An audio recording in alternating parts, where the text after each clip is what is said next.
He didn't walk, he charged. The oak-paneled courtroom was steady a moment ago, quiet breaths soft shuffling the muted hum of fluorescent lights above. But the second Officer Bradley stormed toward the witness stand, the room snapped like a cable pulled too tight. His boots struck the floor with the rhythm of a countdown. "Look at me when I'm talking to you," he shouted. Leaning in so close, the badge on his chest nearly brushed her shoulder. A murmur rippled through the gallery. A few gasps, chairs creaked. Someone whispered, "Is he allowed to do that?" But the woman in the cream vest didn't flinch. Camille Davenport sat perfectly still, one leg crossed, hands resting lightly on the wooden railing, as if this weren't a courtroom at all, but a boardroom, one she'd already won. Her back stayed straight. Her chin didn't waver. The storm rushed at her and she refused to move. Bradley slammed a finger toward her face. "You going to jail today. Do you hear me?" The judge jolted upright behind the bench, lifting his gavel. But somehow still a beat too slow, shock written across his furrowed brow. Camille's eyes, calm and unbothered, lifted just enough to meet the officer's. They didn't plead. They didn't tremble. They measured him. Who decided that, she asked, voice low, smooth, and sharpened by years of surviving rooms just like this one. Her words didn't rise, but they cut. The courtroom froze again, like the air itself was trying to decide whether to move. The jurors exchanged uneasy glances. People in the back row stiffened as though a simple question had tilted the entire building off its foundation. Bradley stepped closer. Too close. His breath hit her cheek hot with adrenaline and ego. "You don't get to question me," he hissed. "Not today. Not here." For a moment, the lights hummed louder. Or maybe that was just the collective heartbeat of everyone watching. Still, Camille didn't move. The officer's rage filled the room like smoke, thick and choking, while her stillness carved out a pocket of clean air around her. She'd worn the simplest outfit she owned, no jewelry, no designer watch, not even a handbag yet. Somehow she carried more presence than the entire squad of uniforms glaring her down. She turned her head slightly, just enough for the gallery to hear her next words. "Officer, is this how you speak to every woman you lie about?" A stunned silence. A few heads snapped up. A man in the second row muttered, "Oh, that's bold." Bradley's face reddened. "That's it, Judge." But before chaos could swallow the moment, Camille lifted her hand gently, not to silence him, but to reclaim the space he'd tried to take from her. And then she spoke to the room, not to him. "Before we continue, where are you watching from? Drop your city or country in the comments below. And if you believe in dignity and justice, hit like and subscribe. These stories spark change, and we're glad you're here." Her gaze returned to Bradley. Now she said softly, "Let's continue." The judge's gavel fell a split second later, but the real verdict was already shifting. The gavel finally struck, but the sound felt small compared to the officer's fury still hanging in the air. "Officer Bradley, step back," the judge barked. But Bradley didn't step back. He leaned forward. His shadow stretched across Camille's lap as if trying to swallow her presence whole. "You think this is a game," he hissed. "You think sitting there with that little smirk is going to save you." Camille didn't smirk. She breathed slow, measured, immaculate. The kind of breath that builds empires in silence. Behind her, a woman in the gallery whispered, "She's too calm. What does she know?" Bradley slammed his palm on the wood rail, sending a jolt through the entire room. "She interfered with a lawful arrest," he shouted toward the judge. "She obstructed my investigation. She lied about where she was. Camille finally turned her head an inch. "Officer," she said quietly, cutting through his rant like a wire pulled tight, "you're mixing fiction with fear. And both are dangerous for a man. Under oath." The gallery stirred again. Someone exhaled sharply. Someone else muttered, "He's losing control." The judge lifted his gavel a second time. "That's enough," he warned. But Bradley wasn't listening. He jabbed a finger toward Camille's chest. "She's manipulating this courtroom. She knows exactly what she did. And when I finish my testimony, she's—" A new voice interrupted him. "I'm sorry." "Your Honor," a young man near the back said, rising halfway from his seat, hands trembling, voice cracking. "But that's not what happened at all." Every head turned. Bradley's neck snapped around like he'd heard a gun in cock. "You," he growled, "sit down." But the young man didn't. He clutched the edges of the pew, knuckles white. "I saw everything. I was right there. She didn't obstruct anything. You're leaving things out." A ripple spread through the room. Confusion, shock, something electric. Bradley's jaw tightened. "You want to accuse an officer of lying?" The young man swallowed hard. "Only if he is." A low gasp swept the courtroom. The judge's eyes darted between them, unsettled. Camille didn't move, didn't nod, didn't acknowledge the young man's bravery, but her gaze softened, just slightly. A silent recognition. A spark. Bradley turned back to her, losing the last thread of control. "You're behind this," he spat. "You're turning people against law enforcement. You're poisoning this room."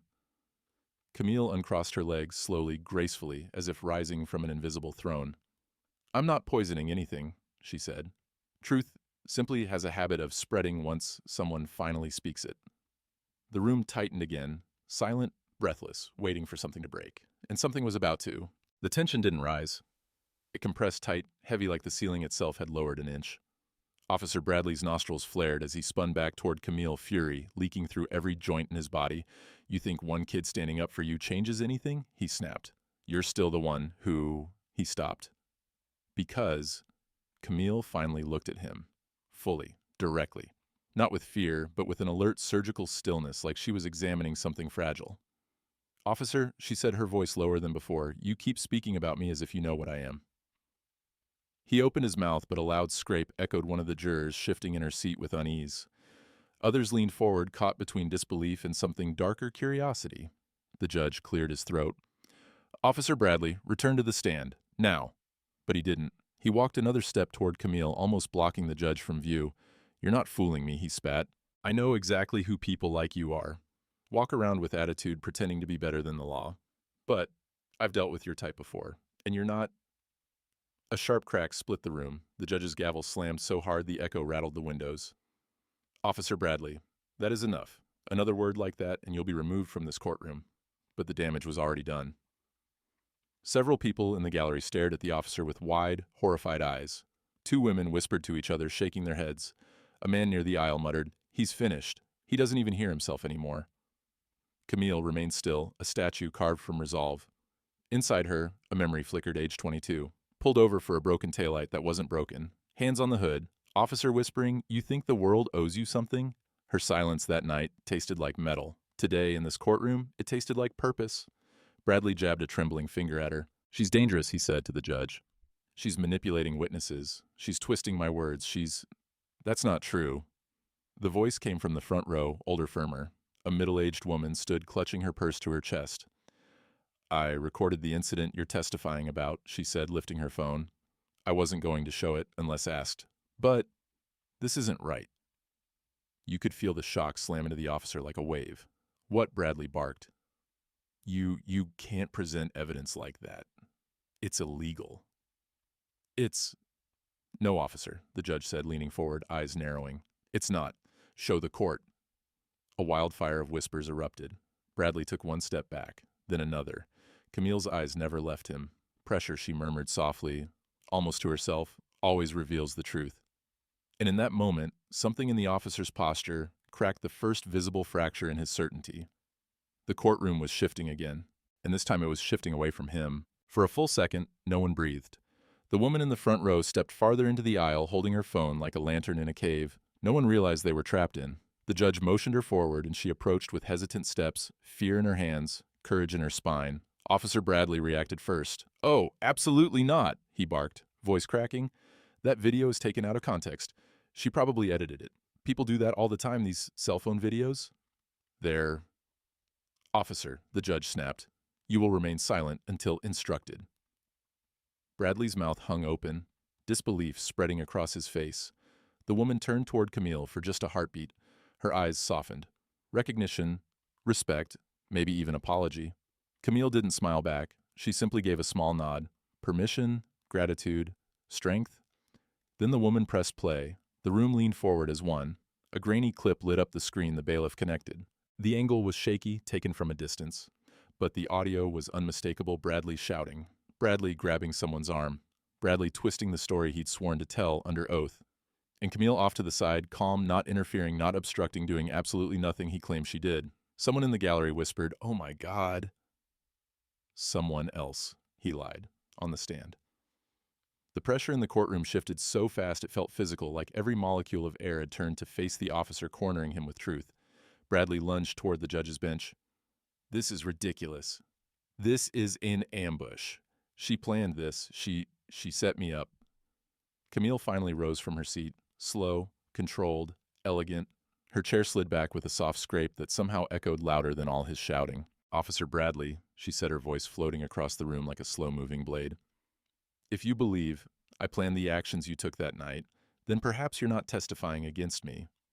She stepped closer, only one step but enough to shift gravity. "Perhaps," she continued, "you're testifying against yourself." A chorus of murmurs erupted. Even the bailiff glanced at the judge with concern. Bradley's eyes twitched, darting between Camille, the crowd, and the damning video playing again behind him. You don't know anything," he stammered. "You don't know the law, you don't know what officers deal with, you don't know I know enough," Camille replied softly. The softness was the threat. The judge leaned forward, elbows on the bench, now, voice heavy. "Officer Bradley, the court will determine the relevance of this recording, but if what I'm seeing is accurate, your testimony is compromised." The officer's breath turned shallow. Camille's expression didn't change, but now the entire courtroom knew. Something else was coming, something bigger, something she hadn't revealed yet, and the officer could feel it closing in on him. The video ended, but the silence it left behind was louder than any verdict. Officer Bradley stood frozen, chest heaving, eyes darting like he was searching for a door that didn't exist. His authority, once a fist, now flickered like a dying bulb. The judge turned slightly toward him. "Officer, do you have an explanation?" Bradley swallowed. "Twice. It's not what it looks like," he muttered. She was resisting. She was provoking. A harsh, involuntary laugh escaped a man in the gallery. Provoking. By standing still, Bradley's face flushed a violent red. He pointed at the gallery, at Camille, at anyone but himself. "You're all being manipulated. You think she's innocent. She's dangerous. She plays the victim while people like me keep this city together." Camille lifted her chin just slightly. "People like me," she repeated softly. The words hit something deep. Inside her, a second memory rose, uninvited, unwelcome. Age 15, walking home from her part-time job. 4 officers stopped her on the sidewalk, claiming she matched a description. She remembered the cold pavement beneath her knees. She remembered her mother's trembling hands afterward. She remembered the officer who whispered, "People like you should know better." Back then she said nothing. Today she wasn't a girl on a sidewalk. Today she was the calm center of a courtroom storm. The judge's voice cut through her thoughts. Officer Bradley returned to the stand. But Bradley didn't move back. He moved forward. He stepped dangerously close again, invading her space, breath, shaking finger, trembling an inch from her face. "You ruined my career," he spat.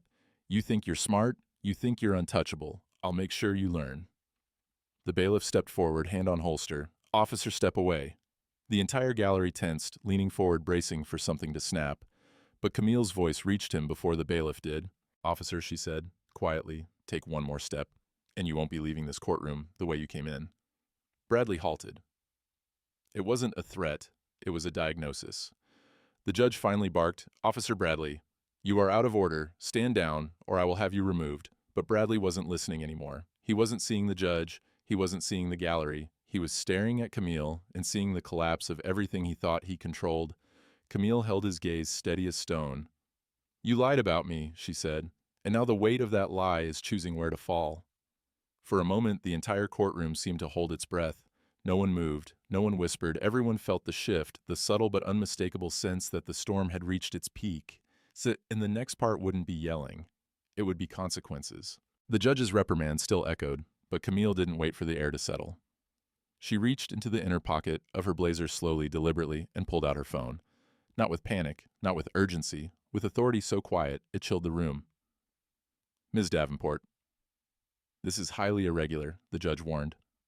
Camille didn't look at him. She tapped one button. Just one. And the entire courtroom seemed to lean in. On the other end, a calm voice answered instantly, "Ms. Davenport, do you require activation?" The judge stiffened. The bailiff blinked. Officer Bradley recoiled like he'd heard a code he wasn't meant to hear. Camille spoke softly into the phone. "Confirm Protocol Sigma, Courtroom 11, Officer Bradley, badge number 4172. Gasps rippled through the gallery. Even the judge's eyes widened. "Ma'am," the voice replied, crisp and efficient. "Protocol Sigma is now live. Compliance reviews being transmitted to the department's server. Audio packet uploading." Bradley stumbled back a half step. What are you doing? What is that? What are you trying to pull?" Camille finally turned her gaze toward him. "I'm preserving evidence," she said, "and notifying the oversight office that your testimony is compromised." The room froze. Several jurors exchanged startled looks. A young man in the third row whispered, "She's not bluffing. This is official-level stuff." Bradley's pulse throbbed visibly in his temples. "You don't have the authority to trigger a federal review," he snapped, voice cracking. "You're nobody." Camille ended the call, then spoke without raising her voice. "Officer, I have more authority than you realize, and I don't need to shout to use it." The judge cleared his throat, unsettled. "Ms. Davenport, explain this. Now." Camille didn't rush. She placed her phone gently on the witness stand, aligning it perfectly with the edge. An act so controlled the courtroom itself seemed to fall into the rhythm of her stillness. "For the last 8 months, she said my company has partnered with the department's oversight division to develop automated review systems for police conduct." A shockwave hit the room. Her voice remained calm, steady. "Every report you've filed for the past year, every stop you've made, every incident you've documented, all of it is in the system my team designed."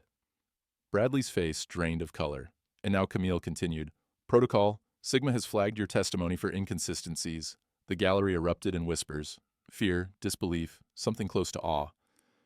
Bradley stepped back again, shaking his head, as though trying to outrun a shadow that was already on him. You set me up," he whispered. Camille tilted her head. "No," she said softly. "You walked into a trap of your own making." The judge leaned forward, breath shallow, eyes locked on her, and in that moment everyone in the courtroom understood the power had shifted, quietly, irreversibly, and this was only the beginning. The judge's gavel trembled slightly in his grip. "Ms. Davenport," he said slowly, "are you implying you have access to federal oversight systems?" Camille didn't answer immediately. She let the question hang, let the weight of it stretch across the room like a long shadow. Instead, she lifted her phone again and pressed a second button. Not loud, not dramatic, just intentional. A soft chime echoed through the courtroom speakers. Then a voice, clear, authoritative, unmistakably official, filled the room. "Courtroom 11. This is Oversight Command. Protocol Sigma acknowledged. Auditor Davenport, please confirm escalation level." The room went silent. Completely silent. Even the fluorescent lights seemed to hum, quieter. Bradley staggered backward until he hit the rail behind him. Auditor," he stammered. What did he just call you?" Camille finally rose to her full height, not rushed, not triumphant, simply inevitable. She turned toward the judge. "Your Honor," she said, "it appears it's time I clarify my role." Every juror leaned forward. Gallery members crept to the edge of their seats. "I was not summoned to this courtroom as a typical witness." Camille continued, "I am a contracted federal auditor assigned to the Police Conduct Review Initiative. My presence today was intentional." Someone gasped. Someone else muttered, "Holy, but she wasn't finished." "Last month," Camille said, "my division received multiple complaints tied to Officer Bradley's unit. Patterns of escalation, misreporting, and questionable stops." She stepped closer to the center of the room, the confidence around her radiating like heat. "My task," she said, "was to observe Officer Bradley's testimony firsthand and determine whether the allegations of misconduct had merit." Bradley's legs nearly buckled. You tricked me. You set me up." Camille shook her head slowly. "I didn't have to set you up, officer. All I had to do was give you space to reveal yourself." The gallery erupted. Whispers, gasps, shock rippling outward like a stone dropped into water. The judge held up a hand, but even he struggled to keep his composure. "Ms. Davenport, auditor." "Davenport," he corrected himself. "Are you telling this court that your presence was part of an active investigation?" Camille met his eyes. "Your Honor, I'm telling you this entire hearing is now part of the investigation." A juror covered her mouth. The bailiff shifted his stance. Even the court reporter's fingers froze midair. And then Camille delivered the line that sealed the room shut. Officer Bradley didn't lie to a woman he underestimated. She stepped closer, her voice a blade wrapped in velvet. "He lied to the auditor, responsible for determining whether he keeps his badge." The room detonated in stunned silence. And in the center of it, Camille stood completely still, the eye of a storm. She no longer needed to raise her voice to command. For a long moment, the courtroom didn't move. Officer Bradley stood frozen, lips parted, chest rising in uneven bursts. His badge, once a symbol of power, seemed to weigh him down, now dragging his shoulders inward. The judge leaned back in his chair, stunned into silence. He'd handled violent outbursts, mistrials, procedural catastrophes, but nothing like this. Oversight Command was still on speaker. Auditor Davenport, escalation level confirmation required. Camille didn't look at her phone. She looked at Bradley. His hands were shaking so badly the metal rail behind him rattled. You can't do this," he whispered. "You can't just override court procedure. You don't get to control my badge." Camille approached the center of the room, every step measured like she was walking through smoke the officer had created. "I'm not controlling anything," she said softly. "I'm reporting what you've already done." The gallery murmured again, low, sharp cutting. Bradley tried to regain his footing. "I've served this department for 15 years. I know the law. I know procedure. I know you know how to falsify reports," Camille interrupted. "You know how to escalate without cause. You know how to rewrite an incident until the victim becomes the threat." Her voice wasn't angry. It wasn't loud. But it hit him harder than any shout ever could. The judge finally found his voice. "Officer Bradley, the accusations presented today are substantial. This court cannot ignore the evidence Bradley whipped toward him. Your Honor, she's manipulating all of you. This is some tech trick, some data trap. You're all falling for it." The judge's jaw tightened. "Officer, watch yourself." But he didn't. He lunged toward Camille again, not touching her, but close enough that the bailiff's hand flew to his holster. "You think you're safe because you hide behind codes and titles," Bradley snarled. "But I know what you are. You're just—" Camille raised one hand, not to defend herself, to silence him. "Finish that sentence," she said quietly. The challenge slid across the floor like ice. Bradley froze. The entire room held its breath, but he couldn't finish. Not with the judge staring, not with the gallery watching, not with the video, still paused behind him, showing exactly who he had been when he thought no one was looking. Camille lowered her hand. "Officer Bradley," she said, her tone almost gentle. "Protocol. Sigma includes automatic cross-checks against your entire file, video, audio timestamps, GPS logs. They're compiling right now. If there are patterns, and there are, your department will see them before this hearing adjourns." His knees wobbled. "And if you obstruct this process," Camille added, "Oversight Command will suspend your badge before sunset." The room erupted in whispers so sharp they felt like static. The judge turned to the bailiff. "Escort Officer Bradley back to the stand. He is not to approach the witness again." Bradley didn't move, couldn't move. The bailiff stepped forward. And the once confident officer, the man who stormed toward Camille with fire and authority, now flinched when the bailiff's hand touched his arm. The collapse had begun, and everyone could see it. The bailiff guided Officer Bradley back toward the witness stand. But he moved like a man, walking underwater, slow, unsteady every step in negotiation with gravity. The badge on his chest no longer gleamed. It clung to him like a verdict waiting to fall. Behind him, the courtroom screens flickered as the oversight system synced. A progress bar appeared thin and merciless. Conduct review, 14%, 19%, 24%. The gallery watched the numbers climb as if they were watching a heart monitor. Camille returned to her seat. She didn't look at Bradley. She didn't look at the screen. She simply adjusted her blazer and folded her hands queen-like as if a throne had quietly settled over the witness chair. The judge leaned toward the mic. "I need clarification," he said, addressing Camille. "How exactly does this protocol function?" Camille answered without looking up. "Automatically, Your Honor.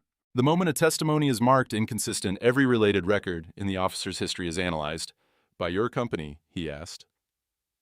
"By the department," she corrected gently. "My company built the infrastructure, but the oversight belongs to them." The judge sat back, absorbing the weight of her words. Bradley gripped the edge of the witness stand, knuckles white. "This is insane," he whispered. "This can't be happening." But it was. 42%, 51%, 63%. A juror shifted uncomfortably. Another pulled out a notepad as if trying to anchor herself to something concrete. Even the court reporter hesitated, fingers hovering over the keys, unsure how to capture a moment that wasn't supposed to happen in a courtroom. Bradley tried again. "You're destroying my career over one misunderstanding." Camille finally looked at him. "One," she repeated softly. Her voice carried through the room like a cold wind. "Officer Bradley, Sigma only triggers when the inconsistencies form a pattern, a long one."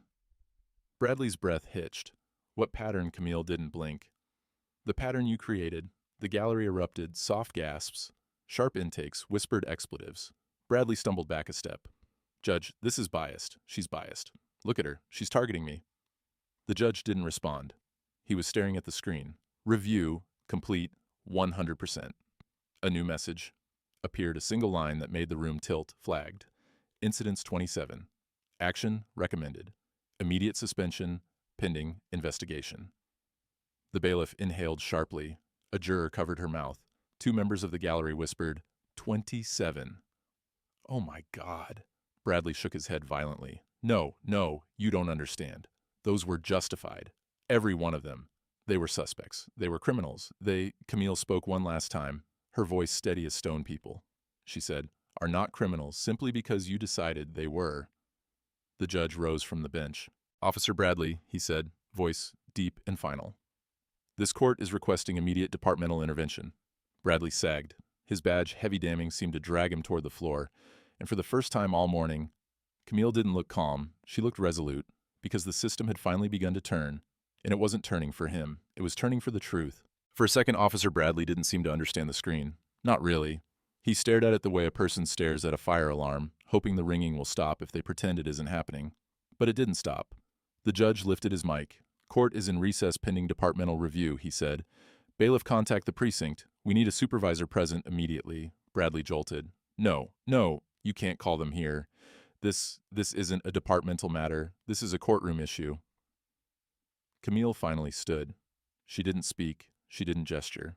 She simply stood. And the entire room reacted to her rising the way a forest reacts to a shift in wind, quiet, tense, instinctively aware of the change. The bailiff radioed in, voice steady. Dispatch requesting immediate command presence to courtroom 11. Officer Bradley, badge 4172, flagged for suspension review. Bradley's breath fractured. Suspension. You're kidding. Over what? Some software glitch? Her accusation. A phone video from a random lady. It wasn't random, the woman in the gallery said, her voice trembling but firm. I filmed what I saw. And what I saw wasn't right. That sentence hit him harder than the judge's gavel. He spun toward Camille, desperation rising like heat from pavement. You did this. You triggered this whole thing? You think hiding behind that federal title makes you untouchable? Camille didn't answer him. She addressed the room instead. I didn't come here to punish anyone, she said. I came to observe.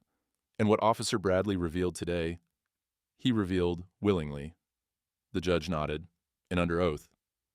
A chime suddenly sounded from the courtroom speaker. A new voice came through, older, stern. This is Captain Morales. I have the Sigma alert. I am en route. The gallery erupted, whispers shifting seats, someone muttering, he's done. Oh, wow, he's really done. Bradley grabbed the rail for support. We can work this out, he pleaded, now speaking to the judge. Your Honor, this is career-ending. You can't let that happen. The judge looked pained human, but resolute. Officer, the evidence obligates me to allow the review. This is no longer discretionary. Bradley shook his head violently, eyes red, voice cracking. This is a setup. This is political. This is her. He pointed at Camille, as if pointing at a storm cloud he could blame for rain. Camille met his rage with the quietest expression she'd worn all morning, not anger, not triumph. Clarity. You lied, she said, and lies consume the people who build them. The doors at the back of the courtroom suddenly swung open.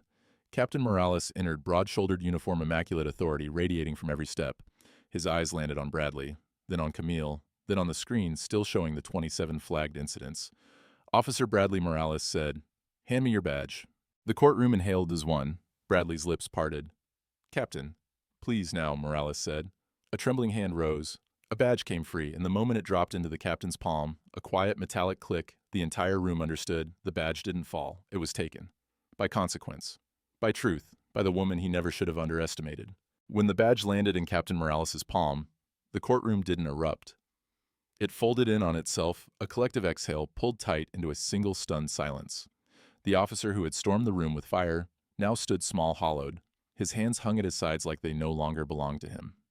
Captain Morales nodded once to the judge. Your Honor, Officer Bradley is relieved of duty pending full investigation. His access credentials will be revoked immediately. Bradley flinched as if struck. My credentials? Captain. Please, at least let me speak to... You'll speak during the review, Morales said firmly. Not before, and not here. The bailiff stepped closer, not hostile, simply present a reminder that Bradley was no longer operating with authority but under it. The judge adjusted his glasses, voice softer but no less final. Officer Bradley, you may remain seated until the formal escort arrives, or you may wait in the adjoining chamber. Those are your options. Bradley's throat bobbed.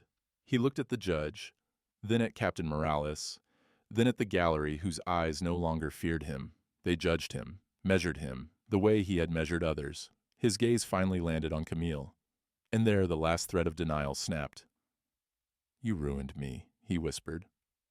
Camille didn't move for a moment. Then she stood just a small shift of posture, but the room responded to it like sunrise breaking over a dark field. "No," she said quietly. "I didn't ruin you. I revealed you." The words dropped with the weight of a closing vault. A woman in the gallery wiped her eyes. A man whispered, "She's right. He did this himself." Even the young witness from earlier stared at Camille like she had just named something he'd felt his whole life, but never had words for. Captain Morales stepped beside Camille, not protectively but respectfully. "Auditor Davenport," he said, "Command, we'll need a full statement aligned with the Sigma report." Camille nodded, calm as still water. "You'll have it." Bradley took a staggering step toward her before the bailiff blocked him. "Why?" he asked, voice breaking. "Why did you come after me? Out of all the cases, why mine?" Camille's expression didn't change, but her eyes sharpened two quiet blades behind glass. "Because patterns matter," she said, "and your pattern hurt people who never had a voice in rooms like this." Bradley looked down. "People like you," he muttered bitterly. Camille's reply was soft, almost tender, but rooted in steel gnome. "People like the ones you never bothered to see." The gallery exhaled a collective release like chains dropping somewhere unseen. The judge cleared his throat. "This court will reconvene after a short recess. The record will reflect the suspension and the ongoing investigation." Camille stepped back toward her seat, and for the first time since the morning began, she wasn't the one being scrutinized. She was the one being recognized. The courtroom slowly emptied. People drifting out in clusters, hushed voices shaken, expressions, phones buzzing with messages they hadn't yet found the words to answer. The echo of the last gavel strike still lingered, trembling through the wooden benches like a fading aftershock. But Camille didn't rise. She sat alone for a moment longer on the witness stand, hands folded, posture steady. The storm had passed, but the air still crackled with the memory of it. Captain Morales approached her with a respectful incline of his head. "Auditor Davenport, if you need a security escort, we can provide one." Camille shook her head gently. That won't be necessary, not because she felt invincible, but because she'd learned long ago that walking out of rooms like this on her own, 2 feet, mattered. The young witness from earlier lingered near the aisle. He hesitated before stepping closer.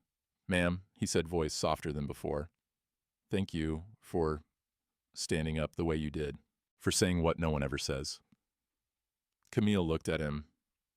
Really looked at him. A flicker of the past passed through her eyes, the girl on the sidewalk, at 15. The frozen breath at 22 during a traffic stop. The countless rooms where she'd been judged before she'd been heard. "You spoke first," she said quietly. "That's why the truth moved." His face flushed with stunned humility. As he left, the woman who recorded the video paused beside Camille. If you ever need me to testify," she whispered, "I'll be there." What he did wasn't right, and everyone saw it today. Camille nodded once, gratitude disguised as poise. When the last of them was gone, the judge stepped down from the bench, his robe brushing the floor in slow measured arcs. "Ms. Davenport," he said, voice stripped of formality, "I owe you acknowledgement. Not because you embarrassed this court, you didn't, but because you reminded us what it means to listen before we judge." Camille rose at last. "Your Honor," she said. "I didn't raise my voice today. I didn't push back. I only held the line where truth was supposed to be." The judge lowered his eyes, not in shame, but in solemn agreement. As Camille walked toward the double doors, light spilled in from the hallway, illuminating the path ahead. For a moment she paused, letting the brightness wash over her face. Then she delivered the quiet, final truth that settled the entire narrative: justice doesn't need volume, only accuracy. She stepped into the light, and the heavy doors of courtroom 11 closed behind her, not with the sound of ending, but with the resonance of a standard she had just raised for everyone who would walk through them after her.